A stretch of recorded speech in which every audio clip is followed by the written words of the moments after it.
Hi everyone, today we're going to talk about three-dimensional vectors in space. So first we're going to do a little bit of review about some vector basics, some important vocab that you need to know. So the first one is a unit vector. So a unit vector is simply a vector that has a magnitude, which is essentially just the length, a magnitude of 1. So you can create a unit vector from any vector, or there are three specific ones that are already defined. I and j are two unit vectors we've worked with in the past. So I, notice the coordinate for the vector is 1, 0, 0. So it's essentially just a 1 unit vector on the x-axis. That is defined by the variable I. J, we've also worked with, is a 1 unit vector on the y-axis. So notice that our x and z values are 0. The last vector, our unit vector that is defined is k. So k is our new one. It's going to be a 1 unit vector on the z-axis. So notice that x and y are both 0. So sometimes you'll see vectors written in what's called standard unit vector notation, and it looks something like this. So notice there's no parentheses around it or no brackets, but it says constant I plus constant j plus constant k. So this is just a different way to write a vector. It's not as common, but just note that I is just a way to represent x movement, j is just a way to represent y movement, and k is a way to represent z movement. Now, another important thing to note is what's called component form of a vector. You can see that a vector is in component form when it has these kind of spiky brackets like this. And essentially, a component form of a vector is just when the vector has an initial point at 0, 0, 0. So you can take any vector and rewrite it into component form, which you'll see today that we're going to do for pretty much every problem.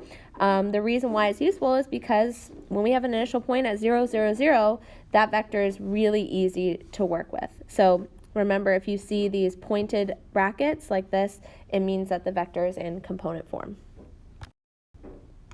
So now we're going to talk about how to put vectors into component form, and it's super easy to do. You'll always be given an initial point, which you can see here is represented with P, and a terminal point, which means the end point, which is represented with Q. To put any vector into component form, you simply find the difference between your terminal and your initial values. So you take your x values and subtract, you take your y values and subtract, and you take your z values and subtract, and that will place your vector in component form. It's essentially like you're picking up this vector off the page and just placing it so it has an initial point at that origin. So that's one thing we're going to be using a lot today.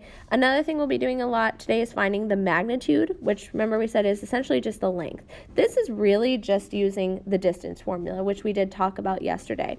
Now, the nice thing is when we have a component form, like you see here with vector u, the distance formula is just the formula between this point and 0. So I know this doesn't look exactly like the distance formula, but it is, with one of your points being 0, 0, 0. So once again, to find the magnitude of a vector, it's essentially just the distance formula. You don't have to have your vector in component form to find the magnitude, but it does make it a little bit easier. The next thing we're going to talk about is how to find a unit vector, or how to turn any vector into a unit vector. So essentially what you're going to do is you're going to take your vector and divide it by the magnitude, and that will create a vector that is exactly 1 unit long. So imagine a vector that is 5, that has a magnitude of 5. It's 5 units long. If I take that vector and I divide it up into 5 points, or 5 equal segments like this, what I'm left with is a vector that is exactly 1 unit. Another way to think about it is, how do you take any number and turn it into 1? You divide it by its own self. So that's essentially what we're doing here. So we are maintaining that same direction, we're just chopping it down so its distance is 1. And that's what a unit vector is.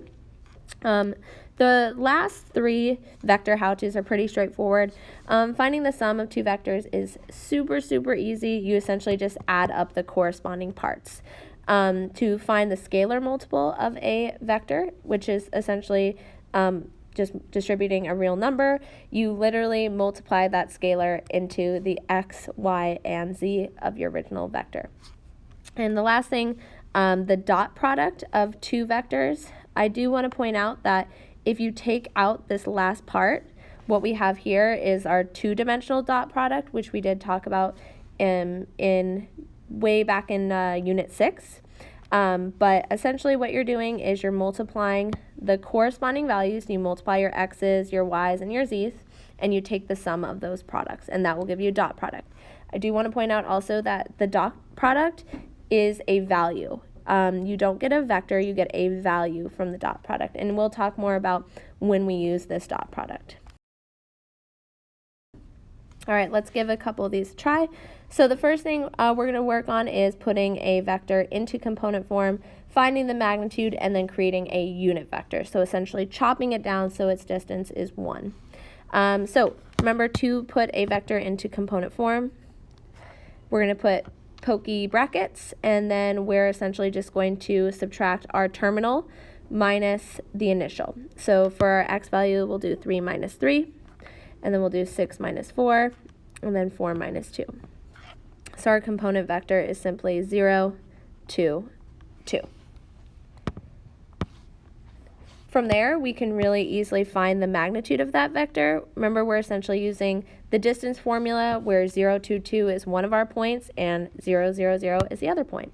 So it's essentially just 0 squared plus 2 squared plus 2 squared, which is going to be square root of 8 or 2 times the square root of 2. So that's the magnitude of our vector. And now to create that unit vector, we're going to take our component vector and we're going to divide it by its magnitude. So our component vector once again was 0, 2, 2. And instead of saying divided by 2 root 2, I'll say multiply by 1 over 2 root 2. So it is pretty common to see the magnitude left on the outside of your component vector, but of course we can also distribute it in. So 0 times 1 over 2 root 2 is just 0. And then if we multiply this times our y value, we are left with 1 over root 2, which we should rationalize, and we get the same value for z. So now we have figured out how we can find the component form of a vector, the magnitude of a vector, and the unit form of a vector. So remember, we're essentially just taking this vector and chopping it so the exact length is 1. All right, so go ahead and pause the video and give this one a try.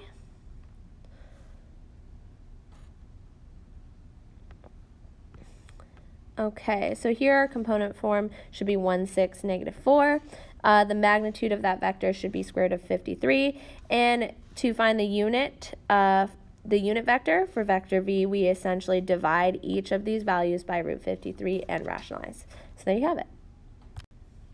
Okay, so now let's practice finding the dot product. Remember, it's super, super quick and easy. You multiply the corresponding values and take the sum of those products. So we have 0 times 4, 3 times negative 2, and negative 2 times 3. Add them up, and we get negative 12. That's our dot product. Easy as that. All right, go ahead and pause the video and give this one a try real quick. Okay, so same idea. Take the sum of the products of x, y, and z, and that is your dot product. So now we're going to talk about one useful thing that we can use the dot product for. The dot product appears in the formula to help us find the angle between two vectors. So this is going to be a really useful tool in more application-based problems. So there's a formula. The cosine of that angle is going to be the dot product of the two vectors divided by the product of the magnitudes of the two vectors. So we can use this formula to find the angle between any two vectors. Now, a few things to point out. One thing that we'll specifically be looking for is if the two vectors are orthogonal, which essentially means perpendicular, meaning the angle between them is 90 degrees. So for this, we can actually use a little shortcut, because if you look at our formula, if our dot product is 0, this entire side becomes 0. Okay, and the cosine of what angle is 0? It must be 90 degrees. So essentially, a shortcut you can do is just test the dot product. If your dot product is 0, the vectors are orthogonal, which means they form a 90-degree angle. If the dot product is not 0, then the vectors are not orthogonal. So oftentimes we're really just checking to see if they're orthogonal, and maybe we don't even necessarily need to know what that angle is. Another thing to note is it's going to be really useful to determine if two vectors are parallel, and you can essentially do that by determining if there are scalar multiples. So for example, if I have a vector like this, there's an infinite number of scalar multiples, but one example, I'll call this vector u. One example of a scalar multiple could be 2, -4, -2. So you'll notice that 2 times vector u equals vector v. I just took all of these values and multiplied them by 2. So if you have something like this, where the two vectors are scalar multiples of each other, these two vectors would be parallel, meaning that they are never crossing in space. All right, let's try to use what we just learned to find the angle between vector u and vector v. So remember, for our formula, we need 3 things. The first thing we'll need is the dot product of u and v. So it's just 1 times 3 plus 1 times 0 plus 0 times 2. So our dot product is 3. And now we need to find the magnitudes of u and v. So the magnitude of vector u is just going to be 1 squared plus 0 squared plus 2 squared. Remember, it's just distance formula. So it's going to be the square root of 5. And the magnitude of vector v is going to be the square root of 3 squared plus 1 squared plus 0 squared, which is the square root of 10. So if we plug those values into our formula, we're left with cosine of theta equals the dot product divided by magnitude of u times the magnitude of v. And of course, this is not going to be a unit circle value that we recognize, so we will use arc cosine, and we'll use our calculator to get a decimal approximation. So we'll do the arc cosine of 3 over square root of 50. And then if you plug this into your calculator, you would get approximately 64.9 degrees. There you have it. So this is one example of one of the applications of a dot product. All right, go ahead and pause the video and give this one a try. Okay, so once again, check your different values. The dot product should be 4, magnitude of u should be square root of 21, and the magnitude of v should be 14. Plug it into your formula, and then you can use arc cosine of 4 over the square root of 294, and you should get approximately 76.5 degrees.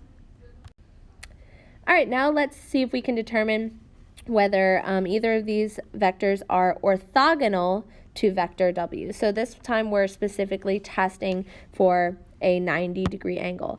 And remember, if we're testing for the 90-degree angle, that will occur when our dot product is 0. If our dot product is 0, we know the angle will be 90 degrees. So let's first find the dot product of u and w. This is for part A. So it's going to be -2 times -3 plus 1 times -1 plus 3 times 2. So if you find that sum, it's actually 11, which means that no, these two vectors are not orthogonal because the dot product is not 0. Let's test for part B. We're going to find the dot product of w and v. So we'll have -2 times 3 plus 1 times 0 plus 3 times 2. Oh, and this does equal 0. So since the cosine of 90 degrees is 0, we know that yes, these two vectors are orthogonal. They make a 90-degree angle. Okay, go ahead and pause the video and give these two a try.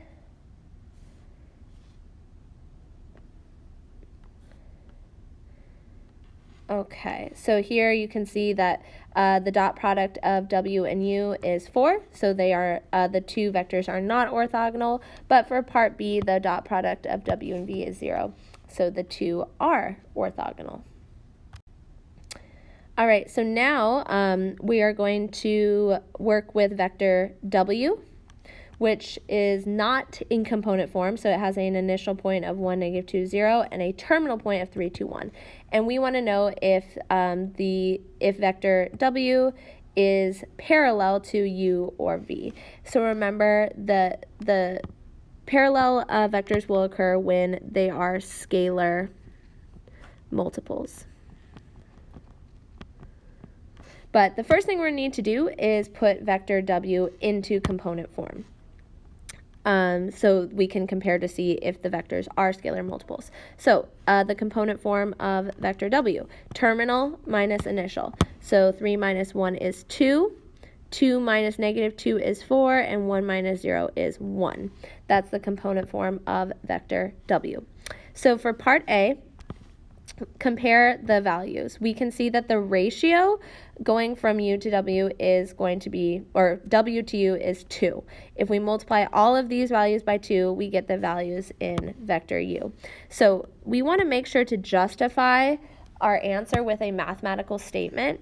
So we can say that 2 times vector W equals vector U. So that shows that they are scalar multiples of each other, and therefore we can conclude that the two vectors are parallel. Now for part B, if you compare 2 times 2 is 4, that works. 4 times 2 is 2, that works, but 1 times 2 is not 4. So we would say not scalar multiples, so therefore not parallel. And it's as easy as that. So just make sure you put your vector into component form, and then you're just checking to see if they are scalar multiples. All right, go ahead and pause the video and give this one a try.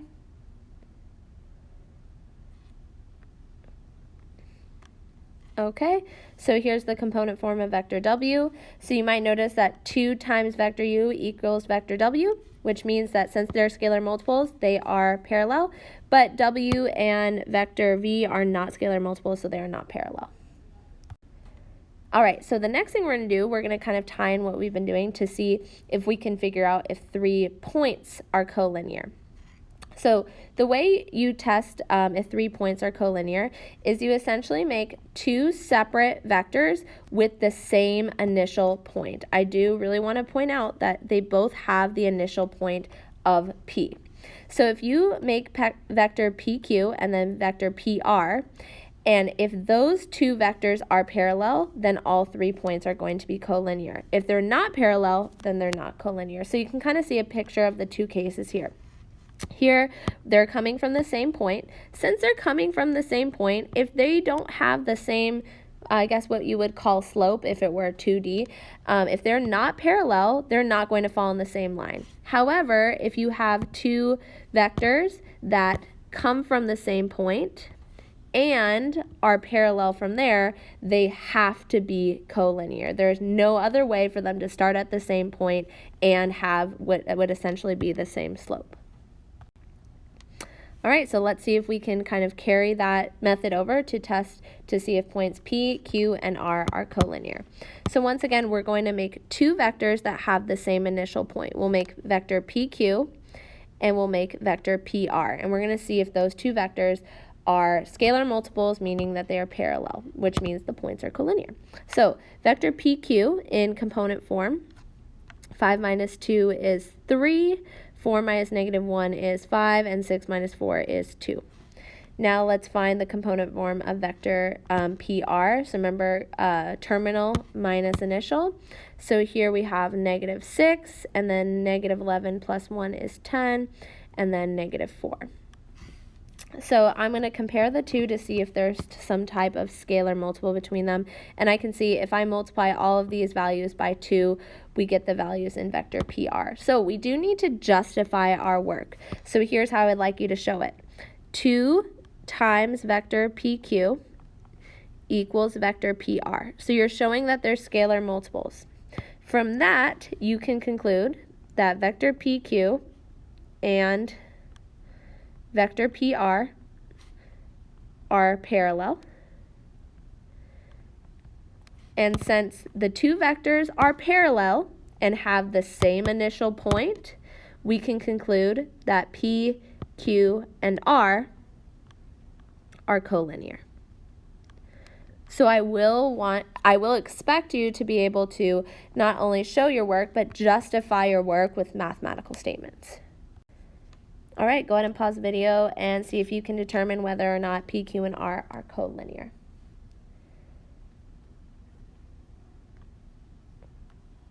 Okay, so this one is a little bit trickier to determine whether or not they have a scalar multiple, but essentially what you need to do is check the ratios between the three x, y, and z values. So the ratio of our x values is 3 over 5, the ratio of our y values is 3 over 5 when it's simplified, and the ratio of our z values is also 3 over 5. Since they have a common ratio, they are scalar multiples. So you can write it in two different ways. The way I chose to write it is that vector PQ equals 3/5 times vector PR. So since the two vectors are scalar multiples, we know that the two vectors are parallel. Since they are parallel and have the same initial point, we know that the 3 points are collinear. Okay, now the last type of problem we're going to do together is see if we can find the terminal point of a vector given the initial point and the component form. So I want to remind you guys that we know that the component form we can find just by doing terminal minus initial. So we are given the component form here. So we are given the component form in blue. And we are also given the initial point in red. And then we can use that, to find the terminal point. So for our first one, the component form x value is 4. So 4 is going to equal our terminal x value minus our initial x value, which is 3. So x2 will equal 7. Our component y value is 2, so that will equal our terminal, which I'll call y2 minus y1, so plus 1. So y2 equals 3. And for our last one, we'll have -1 will equal z2, the terminal, minus z1, which is 6. So z2 is 5. So we have 7, 3, 5. That is the terminal point of vector v. All right, go ahead and pause the video and give this last one a try. Okay, go ahead and check your work here. So I use the same setup, terminal minus initial equals component. So you should end up with 3, -5, 1 for your terminal point. All right, that is all for today. Thank you so much for watching.